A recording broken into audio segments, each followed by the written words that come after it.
I'm Dr. Melody Moore Jackson. I'm the director of the Animal Computer Interaction Lab at Georgia Tech in Atlanta, Georgia. We study ways that technology can help humans and dogs communicate with each other to make their lives mutually better. But I've also been an agility handler for about 8 years, and before we learned OneMind dog techniques, I had an older border collie who was steady and often cued, but we would be 10th or 11th in the order. Once we learned OneMind dog techniques, however, he doubled his ground speed, and we started winning. We started being consistently in the top 3. My super fast Papillon and I had about a 10% cue rate before we learned OMD techniques. But once I learned how to direct him with the OneMind dog principles, he actually went on to win the regional championship in 2017. So even though I've had tremendous personal experience with OneMind dog techniques, I'm not here to talk about that. I'm actually here to talk about science. So my colleague, Dr. Brian Hare, who wrote the book Genius of Dogs, and he founded the Dognition Lab at Duke University, has considerable evidence that somewhere between 14 and 30,000 years ago, the ancestors of dogs domesticated themselves. That dogs decided to live with humans because it was mutually beneficial. So these early dogs that decided to live with humans had to learn pretty quickly what humans were thinking, what they were doing, what their emotions were. So these dogs learned to read human gaze.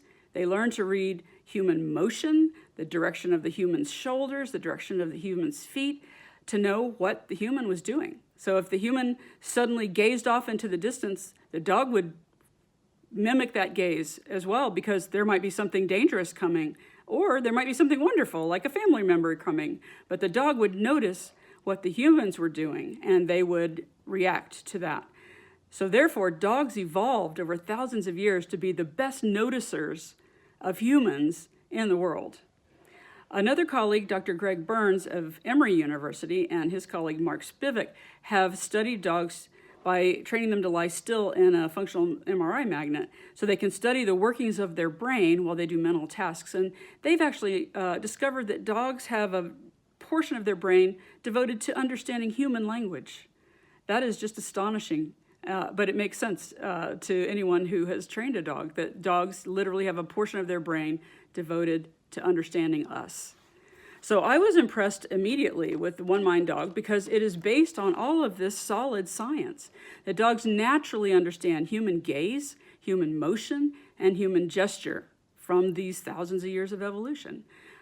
Many millennia ago, dogs ran next to their humans while they were hunting, and they watched their gaze so that they'd know where they were going. They'd watch their motion, they'd watch their feet to know where the game was going, and so they could actually help humans hunt. This same instinct today can tell a dog where to go on an agility course. And as we direct our dogs with our eyes, with our shoulders, our motion, our arm gestures, our feet, they understand this, and it's perfectly natural from thousands of years of evolution with living with humans.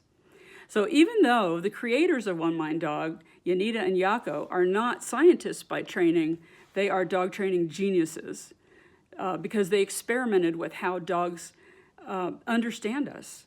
They look at agility handling from the dog's perspective, which shortens training time. It improves communications between dogs and humans. And this translates to more clean runs and, more importantly, better communication, which makes for happier dogs and happier handlers. OneMind dog is not just another training method. Its basis is in scientific fact, and all of my dogs from here on out will be trained with OneMind dog as their basis.